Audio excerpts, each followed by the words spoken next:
Bwana, leo limekuwa jambo zuri sana kwa upande wa Whozu na Wema Sepetu na mashabiki wake kwa namna moja au nyingine. Hii ni baada ya Wema Sepetu na Whozu kupata mtoto wao, huku Wema Sepetu akipata mtoto wake wa kwanza baada ya muda mrefu sana ya kupata mambo mengi sana ya kuzungumzwa vibaya, ya kuitwa majina mabaya kama mgumba wa taifa, na watu wengine wakawa wanadhani ya kwamba Wema Sepetu amepoteza uwezo wake wa kuzaa kwa sababu ya umri kwenda, na maanisha kwa lugha ya kisayansi tunaita menopause. Sasa bwana, baada ya Wema Sepetu kuthibitisha kupata mtoto na Whozu, kuna mambo mengi sana yameendelea. Watu wengi wamekuwa wakimsifu, wengine wakimkashifu, wakisema kwamba hiyo mimba imepatikana kwa uwezo wa kupandikiza.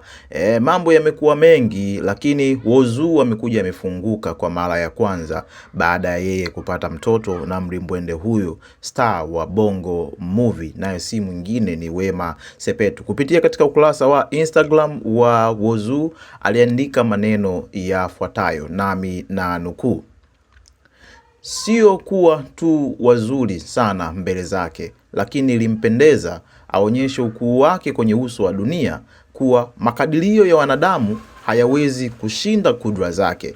Hakika Mwenyezi Mungu amejidhihirisha na kutupa kibali." Akaweka alama ya amina. "Hongera Shunu wangu, na asanteni nyote mliokuwa mkituombea. Mungu yupo na wanaomtumaini tusichoke kukesha tukiomba, maana yeye ni mwenye huruma siku zote." Akaweka alama ya amina. Akaandika tarehe 12 mwezi wa 6, akaweka hashtag ya public holiday.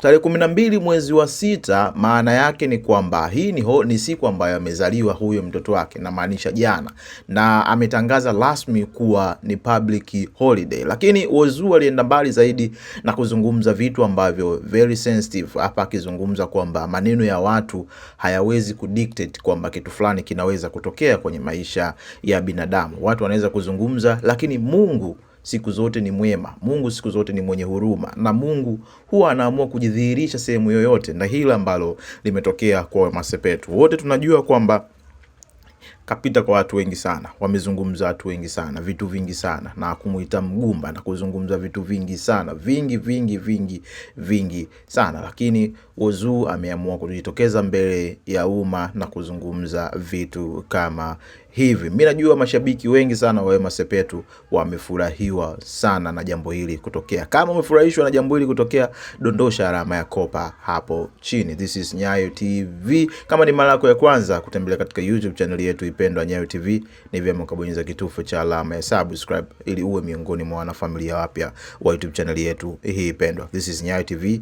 Thank you for your time. Until next time.